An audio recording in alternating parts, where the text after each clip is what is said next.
Students, इससे पहले मैं आपको पार्ट ए में construction of angles 60 degree, 120 degree, 90 degree और 75 डिग्री का करवा चुकी हूँ। आपके ये 3 और एंगल्स हैं 105 डिग्री, 30 डिग्री और 45 डिग्री। ये मैंने अब पार्ट बी में आपको सिखाने हैं। तो उसके लिए आप वही काम करेंगे कि आपने किसी भी मेजरमेंट की एक लाइन सेगमेंट ड्रॉ करना है। ठीक है, ये आपने ड्रॉ किया। अच्छा, ये ड्रॉ करने से पहले आपको पता होना चाहिए कि 90 डिग्री और 120 डिग्री के दरमियान में कहीं 105 डिग्री आता है। तो इसका मतलब है हमें 90 डिग्री का एंगल भी ड्रॉ करना पड़ेगा और 120 डिग्री का एंगल भी ड्रॉ करना पड़ेगा, फिर उनके दरमियान में 105 डिग्री का एंगल बनेगा। तो काम आपने वही करना है। आपने अपनी मर्ज़ी की कंपास खोली है इतनी, और आपने यहाँ रख के ये एक बड़ी आर्क लगाई है। ठीक है, अब इस आर्क ने इस लाइन सेगमेंट को यहाँ टच किया है। आपने कंपास को नहीं छेड़ना, जितनी खुली हुई है उतनी खुली रहे। आपकी फर्स्ट आर्क हमेशा 60 डिग्री की होती है। ये आर्क है आपकी 60 डिग्री की। अच्छा, सेकंड आर्क जो होती है वो आपकी 120 डिग्री की होती है। ये आर्क है आपकी 120 डिग्री की। अब चूंकि मैंने पहले 120 की तो आपकी ये आ जाएगी। 90 डिग्री का एंगल कहाँ बनता है? 60 और 120 के दरमियान में। तो आपने यहाँ रख के एक आपने आर्क ये लगाई 60 पे रख के, और एक आर्क आपने 120 पे रख के लगाई। तो इन दोनों आर्क्स ने एक दूसरे को यहाँ इंटरसेक्ट किया है। आपने इसको इससे ये आपने मिला दिया। 90 का बिल्कुल सीधा एंगल बनता है। अब 90 की लाइन आपकी इस पाथ से यहाँ से गुजरते हुए जा रही है। ठीक है, ये आपका रास्ता है जिस पे 60 का भी एंगल बना है, 120 का एंगल बना है। तो ये जब जाती है तो ये लाइन जो है 90 की, ये इस पाथ से यहाँ से होके जा रही है। इसका मतलब है अब ये 90 की लाइन आ गई और 120 के दरमियान में कहीं जाके 105 आता है। तो आपने थोड़ा सा खोल सकते हैं, आप खोल सकते हैं, आप इसको थोड़ा सा हिला सकते हैं। अब मैंने एक आर्क 90 की लाइन पे और 120 की आर्क पे रख के लगाई है। अब ये जो इंटरसेक्ट की है दोनों आर्क्स ने, आपने इसको इससे मिला देना है और ये आपका रिक्वायर्ड 105 डिग्री का एंगल है। ठीक है, यानी पहली आर्क 60 की, लाइन है 90 की, और ये दूसरी आर्क 120 की लगती है। 90 और 120 के दरमियान 105 आता है।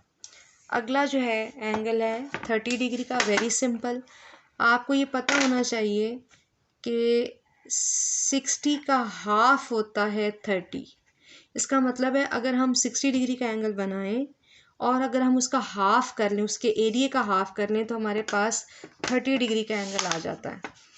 इसमें 60 डिग्री का एंगल पहले भी बनाना बताया हुआ है। आपने क्या करना है, एक लाइन सेगमेंट किसी भी मेजरमेंट का आप ड्रॉ कर लें। आपने कंपास खोली अपनी मर्ज़ी से, आपने ये एक आर्क ड्रॉ की। ठीक है, इस आर्क ने इस लाइन सेगमेंट को यहाँ टच किया। कंपास छेड़ना नहीं है, आपने एक दफ़ा जितनी खोल लिया उतनी लेनी है और आपने एक आर्क ड्रॉ की। अब आपको ये पहले भी बता चुकी हूँ, हमेशा जो फर्स्ट आर्क होती है वो 60 डिग्री की है। इसका मतलब है जो 60 डिग्री का एरिया है फ्रॉम दिस पॉइंट से लेके दिस पॉइंट तक है, ये 60 डिग्री का एरिया है। अगर आप इस एरिया को हाफ कर दें, ये 2 पे डिवाइड कर दें, तो वो जो भी एंगल बनेगा वो किसका होगा? 30 डिग्री का।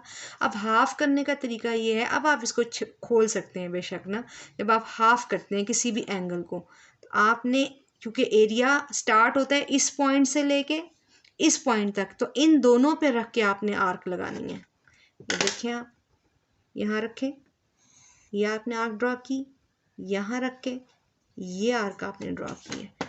अब ये जो पॉइंट आया है ये वाला, ये आपका आया है, आप इसको इससे मिलाएंगे तो आप देखेंगे कि ये जो आपके पास एंगल बनता है ये बनता है 30 डिग्री। इसी तरह 90 का हाफ होता है 45।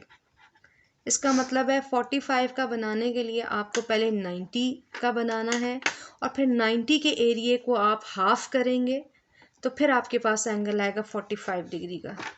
आपने लाइन सेगमेंट ड्रॉ किया ये, ठीक है। आपने एंगल कंपास खोली अपनी मर्जी की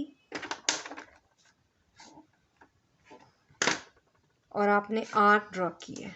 ये देखिए मैंने आर्क ड्रॉ की। अब इस आर्क ने यहाँ तक तो वही काम है, बार बार रिपीट हो रहा है जो आप करते आए हैं। फर्स्ट आर्क 60 की लगी आपकी, ये 60 की आर्क होती है।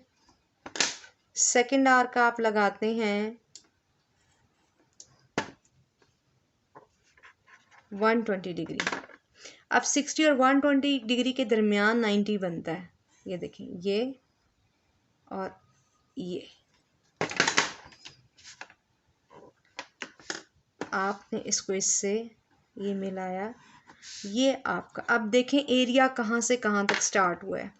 हमेशा जो एंगल का एरिया एक आर्म से दूसरे आर्म तक जाता है। अब यहाँ से लेके होते होते इस लाइन तक ये पूरा एरिया 90 डिग्री का है। अब इस पूरे एरिया को अगर आप इन हाफ में डिवाइड करते हैं तो हाफ में डिवाइड करने का तरीका ये होता है कि इनिशियल पॉइंट से लेके फाइनल पॉइंट तक आप आर्क लगा दें और उसको इससे मिला दें तो पूरा एरिया हाफ हो जाएगा। तरीक़ाकार ये, आपने इसको बेशक आप थोड़ा सा खोल लें, यहाँ रखें, इस पॉइंट पे मैंने एक आर्क लगाई, इस पॉइंट पे रख के इसके ऊपर दूसरी आर्क लगाएं। जहाँ इन दोनों ने एक दूसरे को इंटरसेक्ट किया है, इस पॉइंट को इस इनिशियल पॉइंट से जो आपका ये ए पॉइंट है इससे आप मिला दें तो ये आपका बनता है 45 डिग्री एंगल, ठीक है। तो उम्मीद करती हूँ कि आपको ये वीडियो अच्छी लगेगी और आपको समझ आएगा। ये कंस्ट्रक्शन ऑफ एंगल ना सिर्फ क्लास 6 में, 7th में, 8th में, 9th में, 10th में जो भी प्रैक्टिकल ज्योमेट्री है उसमें ये यूज़ होते हैं। इनको अच्छे तरीके से प्रैक्टिस करें ताकि आगे आने वाली क्लासेस में आपके लिए आसानी हो।